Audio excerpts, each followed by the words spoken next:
Olá, sou o Vítor Ribeiro, bem-vindos ao podcast Future Proof Talks.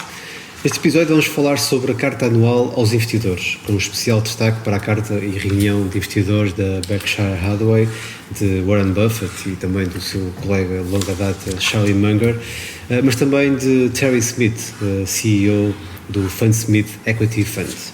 Estas cartas, bem emblemáticas, trazem um resumo da atividade histórica, mas também algumas perspectivas sobre a evolução futura dos mercados e dos investimentos das respectivas portfólios. Para além da avaliação de performance, trazendo ao de cima as capacidades de gestão de cada interveniente, e que no caso da Berkshire é de facto impressionante, há uma filosofia para defender o investimento em valor e a capacidade de aproveitar as oportunidades que surgem pelos erros cometidos pelos outros investidores. Este episódio está a ser gravado na Coimbra Business School e comigo estão o Henrique e o José Carlos. Fiquem por aí.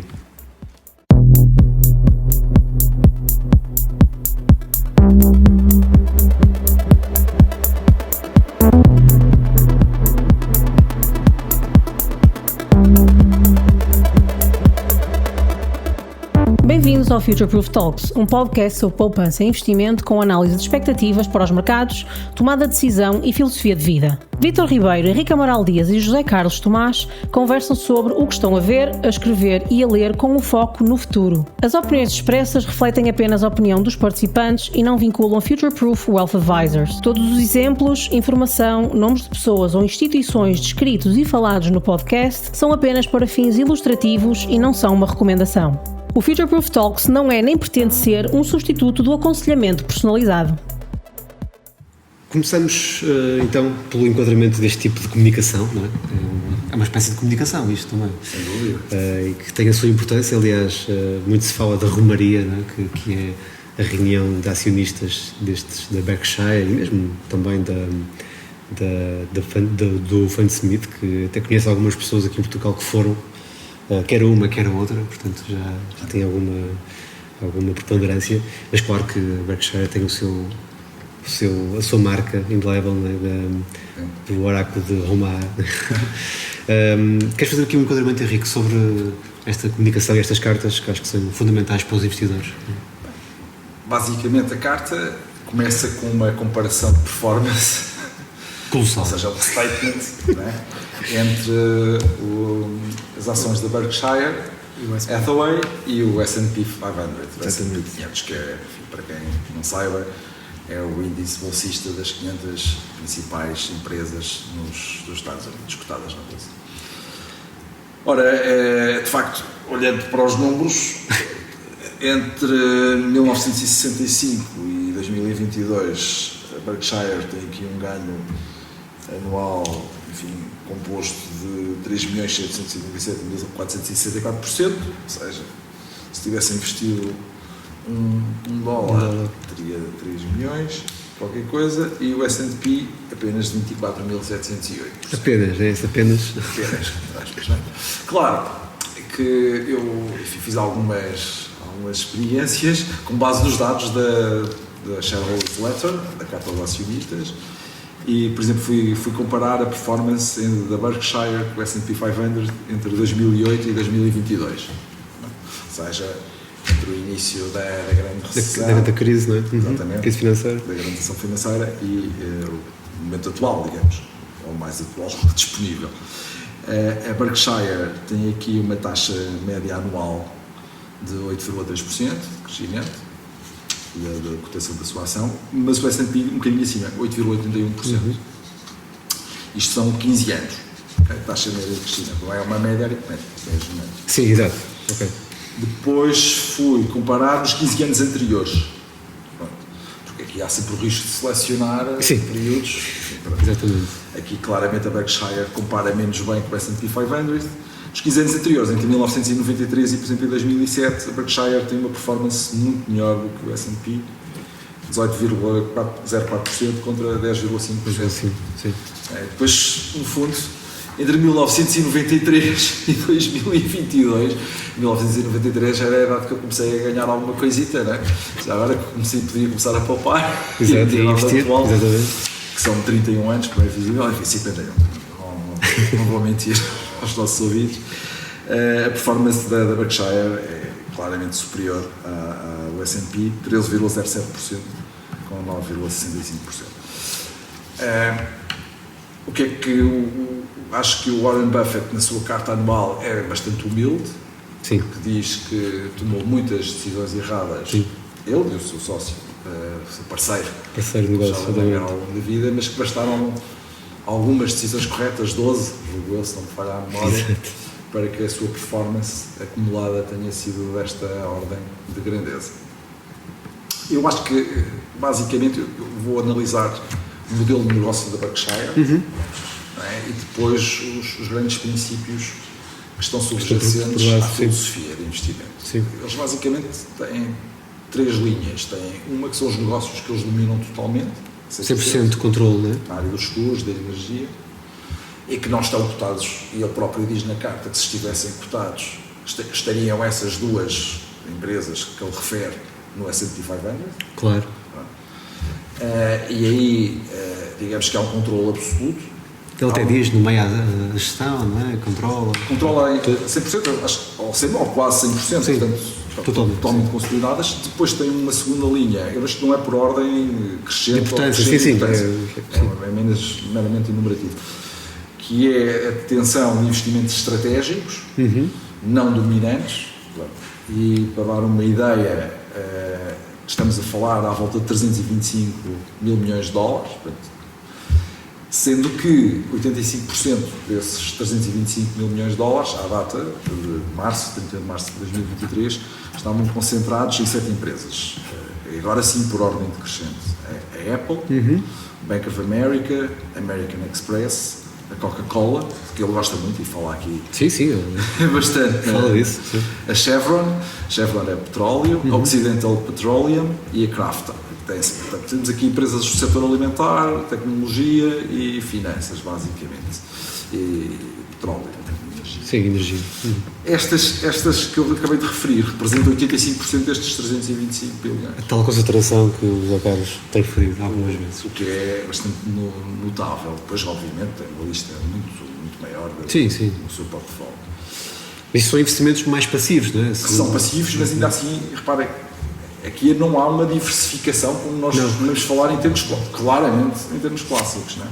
Depois tem uma terceira linha de negócio, que eu acho que é interessante para aquilo que eu vou dizer a seguir, porque no fundo não é bem um timing da market, mas é uma estratégia de aproveitar grandes oportunidades de negócio que possam vir a surgir em momentos de irracionalidade ou de depressão dos mercados, em que tem 127 mil milhões de dólares em cash, que pode aproveitar, obviamente, e muito baseado no negócio dos seguros, que lhe permite esse floating, e esse aproveitamento, essa reserva extraordinária de dinheiro. Sim, ele tem treasuries, né? Ele investe basicamente em ações e em treasuries de curto prazo, em bills.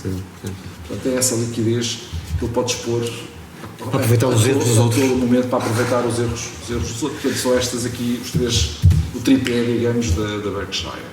Em termos daquilo que é a estratégia, basicamente, do ponto de vista não só dos investimentos, é que ele controla praticamente a 100%, como nos investimentos passivos que estavas a referir. Basicamente, ele quer ter empresas que tenham poder de mercado, exato, ou seja, consigam ser price makers, por um lado, e cujos mercados estejam em claro crescimento, não é? Que possam, digamos, também... Perspectiva de futuro, não é? De futuro, ou seja, aquilo que falam creating a blue ocean. Exato, sim. Outro princípio que ele segue e que ele estipula aqui na sua carta aos investidores é que só se deve investir aquilo que se percebe. Sim, ele tem muito essa lógica. Ele é muito conservador. Daí ter demorado muito tempo a investir na Apple, não é? Por exemplo. Sim, foi imenso tempo. E depois tenta, e aí um bocadinho também, já falaremos do Fund Smith, né? do Terry Smith, tenta comprar barato com coisas de boa qualidade, ou seja, empresas com bons fundamentals, com boa gestão. Sim. Aliás, tenta ser parceiro, como ele diz, frequentemente dos bons administradores. Exatamente. Não é? Apoiando, inclusive até delegando o sentido de voto na administração. Na administração, sim, é verdade. Isso é um voto de confiança, não é? Portanto, no sentido... Esses são os pilares. Sim. Em termos de filosofia, em termos de modelo de negócio, também acabei de enunciar. Sim. Eu julgo que isso deixa para ti, porque conheces muito, para ti, para os Carlos, vocês conhecem muito melhor isso do que eu, se não haverá agora, que eu referi este aspecto dos últimos 15 anos, em que há aqui uma convergência para o S&P 500, a questão de reversão para a média, já existiram noutros fundos. Sim, essa comparação é sempre um pouco... Quer dizer, é ele que a faz. E aqui, portanto, é ele que a faz e, portanto, temos que a comparar, porque é ele que faz essa... Aliás, na carta, como tu disseste bem, logo na primeira página, está lá, explícito. Vocês estão a ver, é isto, é a comparação que ele faz. É a primeira página. Chama-se Berkshire's Performance versus the S&P 500.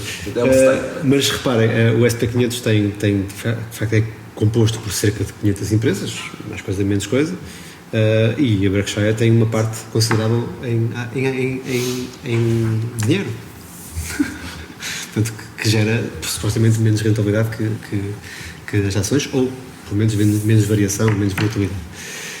E há aqui também outra situação que eu acho curiosa da carta e que vai de encontro ao que tu disseste na linha de negócio, que é eles não são stock pickers, são business pickers, né? Portanto, e daí a ideia de que se calhar ser um bocadinho concentrado vai nessa lógica, ou seja, eles estão a comprar negócios. E investe como se fosses dono do negócio. Como se fosse dono do negócio, precisamente. Claro que ele tem uma parte do negócio, não é? E é óbvio que, ao sabermos que a Berkshire investiu numa determinada empresa, essa empresa vai mudar para sempre, não é? Basta essa notícia. Eu, por acaso, tenho exemplos, já tenho tempo suficiente para ver isso, de algumas empresas que eram, em que tinham um gestor, um administrador, e de repente ele passou a acionista daquilo, e a coisa não tem nada a ver. Estou a pensar num caso, numa empresa que a determinada altura tinha um EBITDA de 200 mil euros e que passado uns anos do gestor ter comprado aquilo a meias, portanto ao parceiro de dinheiro, portanto uma grande sociedade, a empresa estava com 4 milhões de euros de lucro em 2021.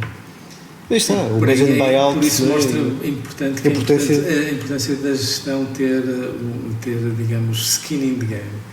Existe muitas vezes aquela ideia que temos que separar a gestão da propriedade, não é?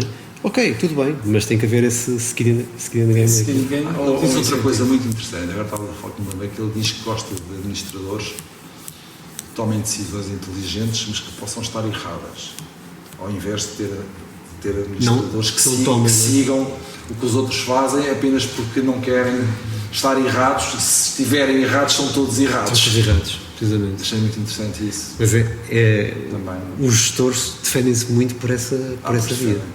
Se correu mal para mim, correu mal para todos. E comparam-se com o mal dos outros. Exatamente, comparam-se com o mal dos outros. E ele prefere ter administradores que arriscam e tomem decisões. E nesse ponto de vista, por exemplo... Que até contraria um bocado os administradores de empresas concorrentes estão a fazer. Por exemplo, 2021, julgo que não estou a dizer errado, ou 2022, não sei, agora estou com dúvidas. Tens aí o último ano em que o S&P 500 caiu 4%. O S&P em 2022 caiu 18,1% e a Berkshire ganhou 4%. Ganhou 4%. Há uma diferença de 22, portanto. Exatamente. Essa diferença e está, essa forma de lidar com o negócio e não com a ação tem a ver com a personalidade e com a filosofia.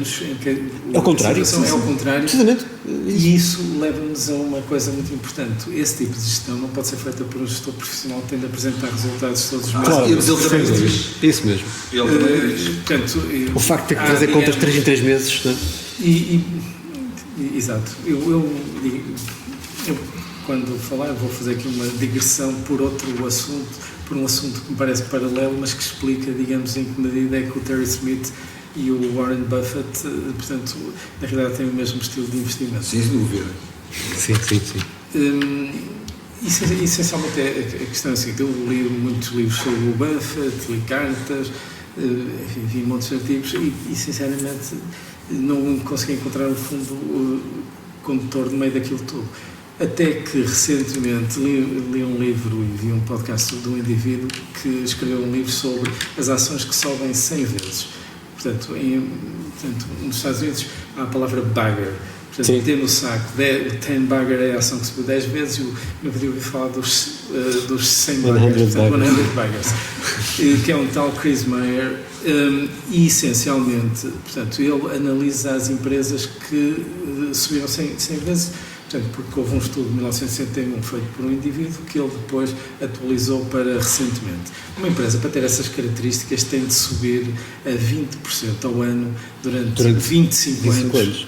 É entre o ano 25 e 26, ou 25% ao ano durante 20 anos, portanto, entre o ano 20 e 21.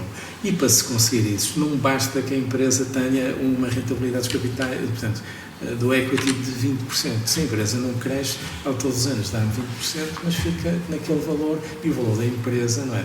Liberta, fica com aquela dimensão, o valor da empresa é a diferença, é, digamos, o múltiplo entre a rentabilidade do mercado, que é para aí os 10%, e os 20% que eu estou a ter, e portanto a ação, digamos, tem um múltiplo dos capitais próprios de 2 vezes. 2 vezes, sim. E não passa daquilo.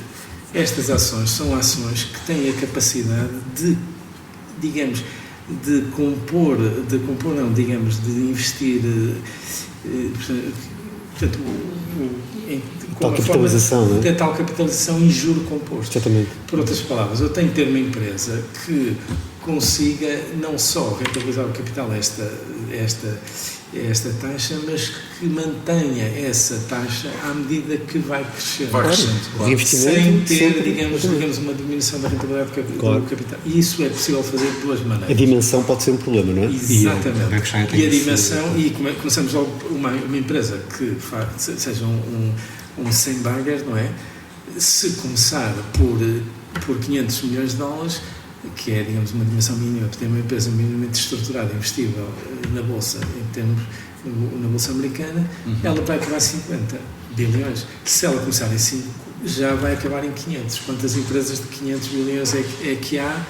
E como é que é? Claro. E a partir daí é praticamente impossível, digamos, continuar a ter a mesma rentabilidade durante muito tempo. Portanto, a rentabilidade das ações medida por aquele livro sobre os Stock Returns do Lee Watson é 9% ao ano nos Estados Unidos. Tem uma componente de 2% de inflação, outra componente da rentabilidade do capital da economia, outra componente que vem da estrutura de capitais e uma componente que vem pelo facto destas empresas serem melhores, no caso das do SP, são melhores que as empresas médias da economia, porque a rentabilidade dos capitais, do capital, dívida e equity, segundo um estudo de um indivíduo que depois até é citado naquele livro do Piketty, é 5%. Pois. E eu depois, com uma estrutura de capitais de X de dívida e coisa, aumenta aqui. Consegues alavancar. Alavanco. Depois tenho uma empresa que é um bocadinho melhor e chego lá, depois já há a inflação, e chego lá aos tais 9%. Agora, há uma diferença gigantesca entre os 20 e os 9. Basta dizer que há uma diferença gigantesca entre os 15 e os 9. Eu vou dar só este exemplo. As ações subiram desde 2009 a 15% ao ano. E isso significa que, no caso das ações americanas, com os dividendos, estamos a falar de elas terem subido 7 vezes. Se elas tivessem subido a 9% ao ano, para voltarem, digamos, à rentabilidade de longo prazo, não é? A parte média. As ações neste momento teriam de cair mais de 50%. O que pode ser feito, ou de um momento para o outro, em 50%, ou ao longo de rentabilidade. De vários anos com rentabilidades mais fracas. Rentabilidades mais fracas. E, portanto, nós temos de encontrar aqui os tais 100 bagas das empresas. Como é que isto se faz? Faz-se com uma empresa que tenha uma rentabilidade de capital já muito interessante, e o Terry Smith e dá uma boa dica relativamente a isso, porque ele na primeira página calcula a rentabilidade de capital emprego daquelas empresas. E isso também é um dos fatores, e isso também é um dos fatores bases, e portanto as empresas que ele procura são aquelas. E isso é metade da história. A outra metade é digamos, uma oportunidade de investimento. Por outras palavras, a própria empresa tem um mercado que vai crescer, no qual ela vai conseguir replicar o modelo de negócio e ganhar a rentabilidade de capital que está. Como eu não consigo medir isso facilmente, ele mede, digamos, a rentabilidade do capital atual e mostra que as empresas dele têm maior rentabilidade do capital emprego do que as empresas O Buffett é igualzinho. O modelo de negócio deles é se as empresas têm alta rentabilidade do capital. Ele diz a determinada altura o fator mais importante para escolher uma empresa é o que eles chamam o moat, o fosso. Sim. The moat. The moat, que é uma Exatamente. empresa que tem uma vantagem competitiva que não é fácil ser. Sim, o Buffett diz ouvida. muitas vezes isso também. E há outro conceito, Sim, ele fala isso. há outro conceito que é, digamos, paralelo, que é o CAP, que é o Competitive Advantage Period, durante o qual a empresa consegue ganhar, Manter aquela rentabilidade sim, do capital. sim. E depois há outro conceito que está ligado com estes dois, que é o PVGO, que é o Present Value of Growth Opportunities. que é, eu consigo 15 a 20% no negócio tal e qual, como está, mas eu consigo replicar e crescer a uma taxa que me vai dar lá os tais 20% ou 25%, porque eu estou ali a capitalizar ou compound Sim. aquela taxa de juros para conseguir chegar aos tais. Não Esta ter rentabilidade de mercado e ter mercado. Ou seja, ser um conseguir ser price maker e ter um mercado. Encontrar a empresa Pode, que seja... Não, eu aí diria Pode que crescer. seriam as características que tu acabaste de enunciar e que o Buffett que procura nas empresas dele. Há um conjunto de coisas. É o gestor ter skin in the game, a empresa ter poder de mercado, é uma série de coisas. E o que é que acontece agora? E depois este indivíduo identificava, ele chama-se Chris Meyer, e portanto escreveu o tal livro. E ele identificava 360 empresas e a empresa que mais tinha, portanto, a empresa que tinha tido melhor desempenho, pasme-se qual é que era Berkshire Hathaway. E portanto que tinha, também era uma daquelas 100 vagas. E mesmo nesta empresa, ele identificava 3 períodos onde a ação tinha caído 50%. Portanto, a ação que se melhor se comportou também cai 50%. Também cai 50%. E é tal história que está aqui, portanto, que vem do livro Terry Smith, não é? Comprar boas empresas, não pagar caro, embora isto não pagar nada. Caro, e é muito relativo, eu já vou só dar antes de me calar. E não fazer nada. Ou seja, não vender, ou seja, tem de haver outro KPI relativamente à decisão de vender a ação que não seja o facto da cotação da bolsa, porque senão eu ia ser corrido 3 vezes. Não pode ser influenciado. Exatamente. O Terry Smith faz uma análise que é basicamente a seguinte, que até é mencionada por este Chris Meyer.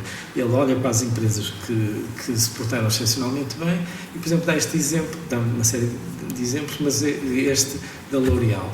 Ele dizia quanto é que era possível eu ter comprado a L'Oréal e ainda assim ter ganho 10% ao ano. E qual era o PER que eu podia ter comprado a L'Oréal? Alguém quer dar um palpite? 17. 150.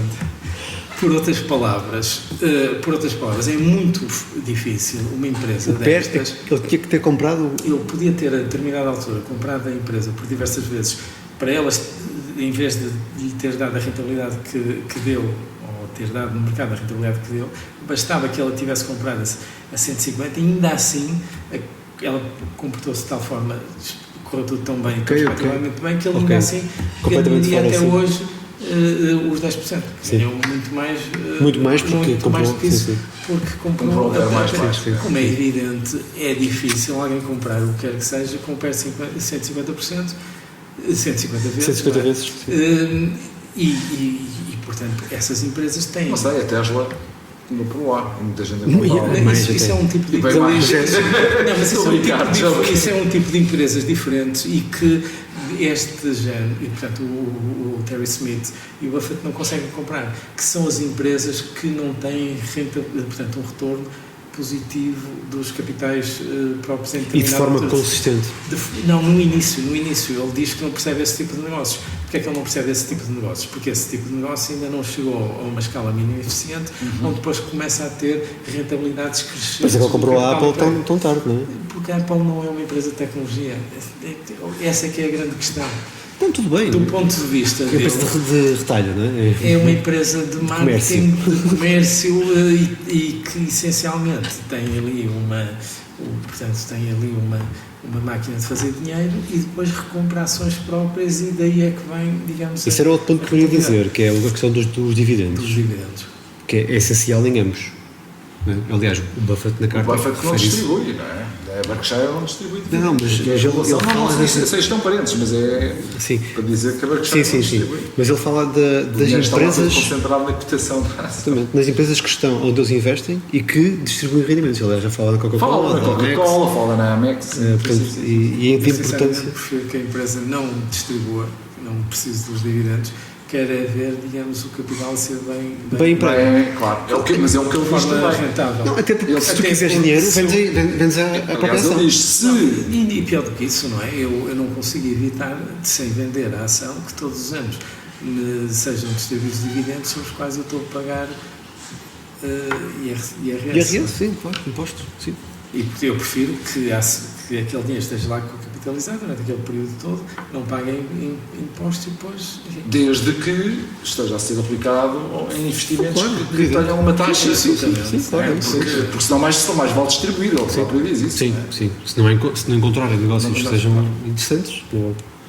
Mas isso, aí está, a base do dividendo e da recompra de ações que estavas a referir, que dizes que estavas a dizer isso e eu interrompi-te, que é a questão da que tanto um como o outro fazem estipulam isso. E a Apple, não, estavas a falar da Apple até, Sim, está a falar. que era um negócio que estava baseado Tem muito uma nisso. máquina Não é? de fazer dinheiro e uma montanha de dinheiro que utiliza para diminuir o capital, O volume de ações o volume de ainda. ações e com base nisso fazer crescer o resultado da ação de uma forma muito Sim, significativa, é verdade. não é? Sim.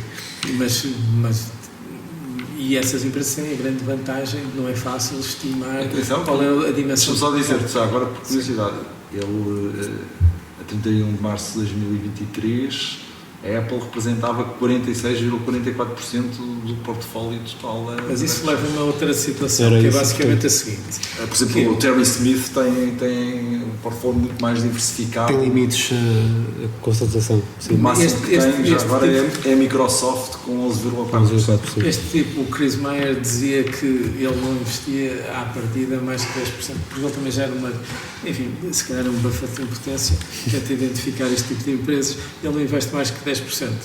Mas se uma empresa depois se porta de forma tão espetacular que a determinada altura está a apresentar 25% da carteira, ele também não vende o facto de ela representar 25%. Portanto, não faz rebalanceamento. Não faz rebalanceamento. Não faz rebalanceamento porque, ou seja, mesmo do ele diz máximo. isto é um bom problema para resolver.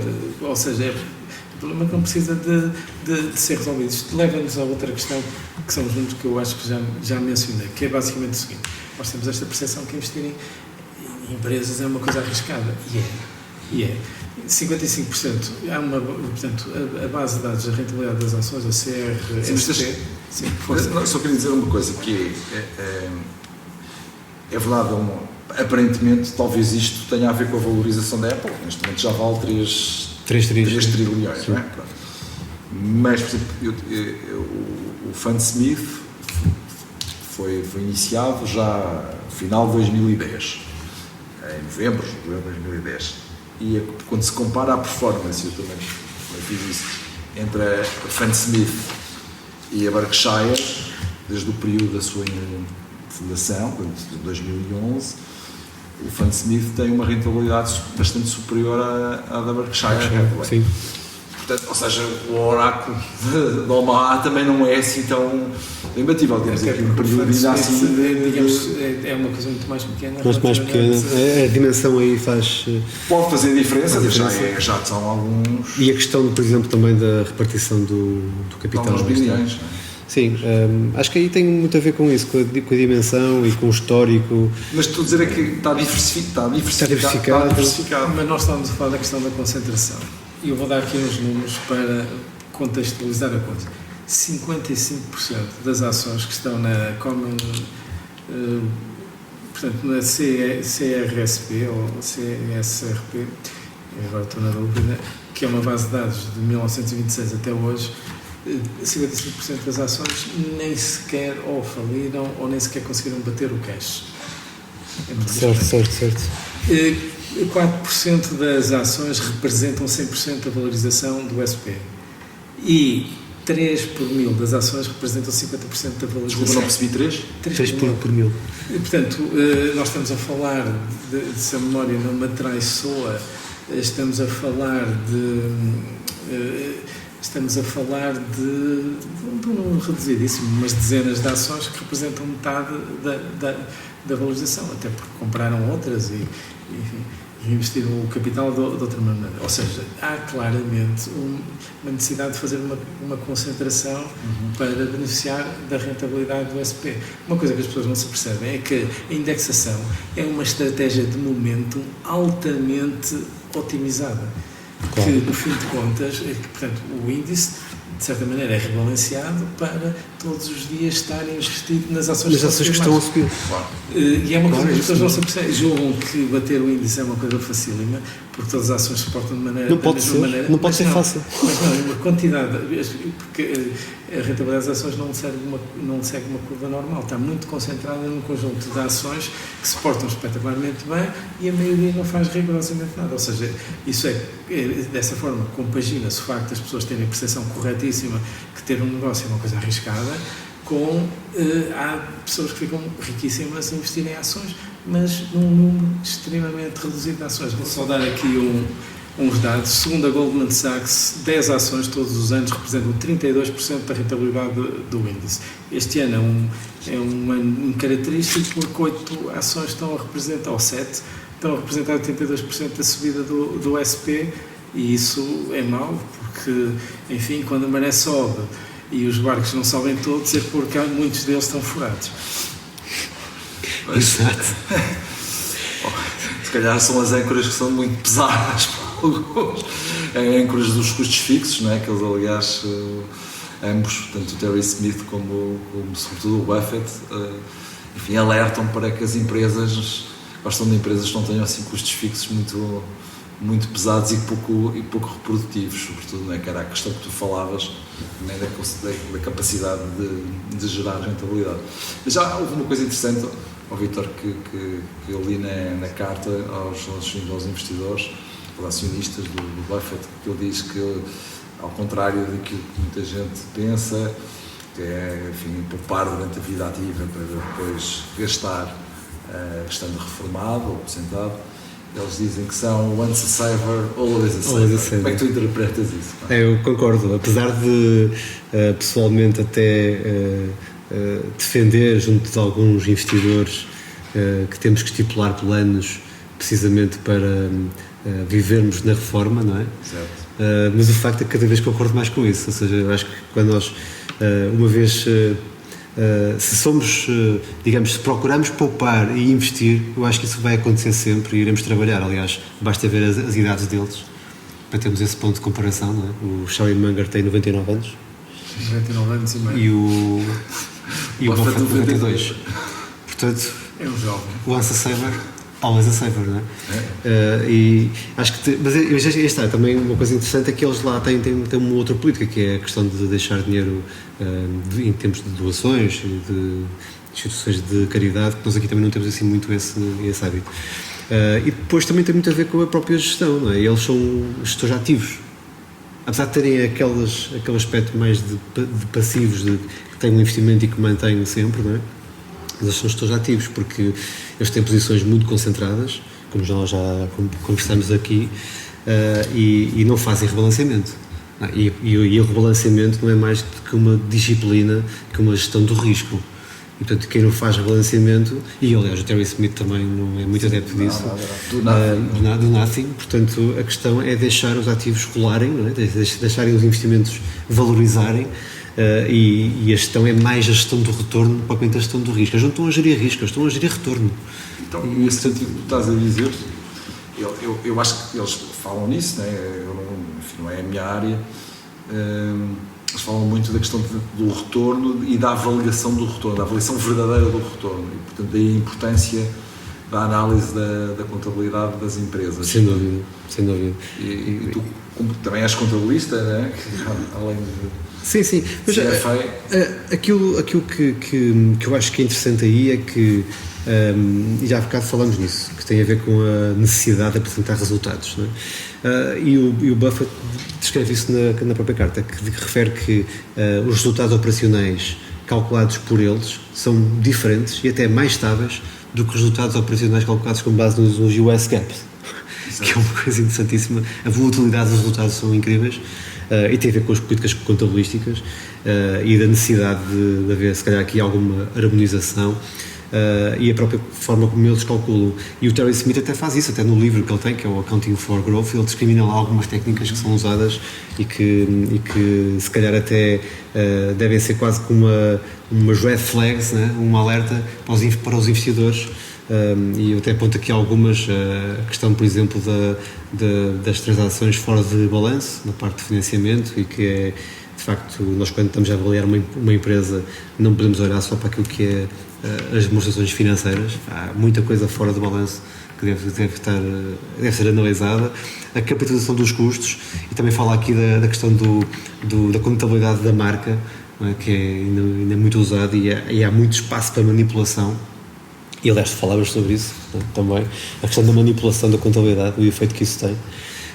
Portanto, estas técnicas têm tirado, se calhar tiram proveito, e as pessoas e acabam por olhar muito para esses dados, e depois existem outros como o Buffett e como o Terry Smith que vão calcular o resultado normal, o tal efeito normalizante, né? e retirar esses efeitos extra que a contabilidade traz para comprar as boas empresas, não é?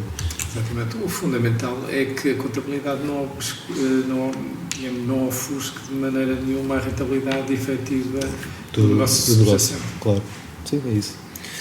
Bem, acho que foi uma boa análise destas cartas, não é? Ficamos aqui com uma boa posição, e para os nossos ouvintes e espectadores em poderem tirar algumas conclusões sobre os investimentos.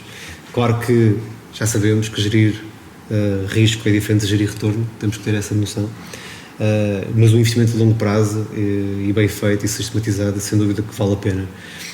Gostaria só de concluir que numa frase que tem muito a ver com a filosofia de vida também do Charlie Munger e do Warren Buffett, que dinheiro não é tudo, portanto é importante sermos boas pessoas, né?